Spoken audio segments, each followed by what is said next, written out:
शेतकरी बंधूंनो नमस्कार। कृषीमित्र धनराज या यूट्यूब चॅनलमध्ये पुन्हा एकदा आपले सर्वांचे सहर्ष स्वागत आहे। बंधूंनो, आजपासून आपण या यूट्यूब चॅनलवरती रेशीम कोशाचे भारतातील प्रमुख बाजारपेठेतील रेशीम कोशाचे बाजारभावाबद्दल डेली आपण रात्री अपडेट देणार आहोत। त्यामुळे तुम्ही या चॅनलवरील रेशीम बाजारभावाची सिरीज पाहायला विसरू नका। आज सर्वात प्रथम पाहूया महाराष्ट्रातील प्रमुख बाजारपेठेतील रेशीम कोशाचे बाजारभाव। कृषी उत्पन्न बाजार समिती बारामती जिल्हा पुणे या ठिकाणी आज 15 लॉटची आवक होती। कमीत कमी बाजारभाव या ठिकाणी 425 रुपये किलो मिळाला। जास्तीत जास्त बाजारभाव 635 रुपये, तर सरासरी बाजारभाव हा 585 रुपये प्रति किलो मिळालेला आहे।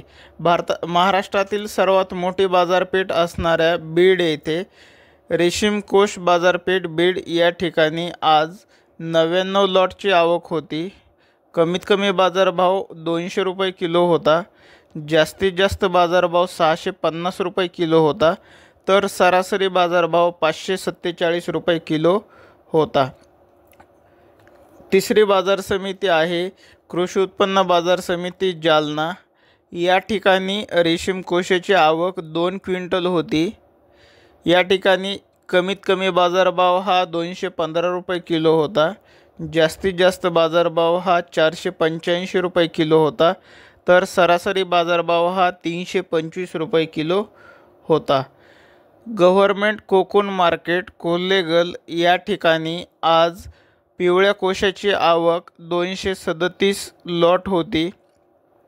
कमीत कमी बाजारभाव 496 रुपये होता। जास्तीत जास्त बाजारभाव 652 रुपये किलो होता, तर सरासरी बाजारभाव हा 594 रुपये किलो मिळाला। गव्हर्नमेंट कोकून मार्केट म्हैसूर या ठिकाणी पांढऱ्या कोशाची आवक 25 लॉट होती। कमीत कमी बाजारभाव 486 रुपये किलो होता। जास्तीत जास्त बाजारभाव 725 रुपये किलो होता, तर सरासरी बाजारभाव 627 रुपये किलो होता। गव्हर्नमेंट कोकीन मार्केट रामनगर हे मार्केट भारतातील सर्वात मोठं रेशीम कोशाची बाजारपेठ आहे। या ठिकाणी पांढऱ्या कोशाची आवक 300 लॉट होती। या ठिकाणी कमीत कमी बाजारभाव 125 रुपये किलो होता। जास्तीत जास्त बाजारभाव 863 रुपये किलो होता, तर सरासरी बाजारभाव 632 रुपये किलो होता। या ठिकाणी पिवळ्या कोशाची आवक 109 लॉट होती। कमीत कमी बाजारभाव हा 447 रुपये किलो होता। जास्तीत जास्त बाजारभाव 638 रुपये होता, तर सरासरी ही 568 रुपये किलो पाहायला मिळाली।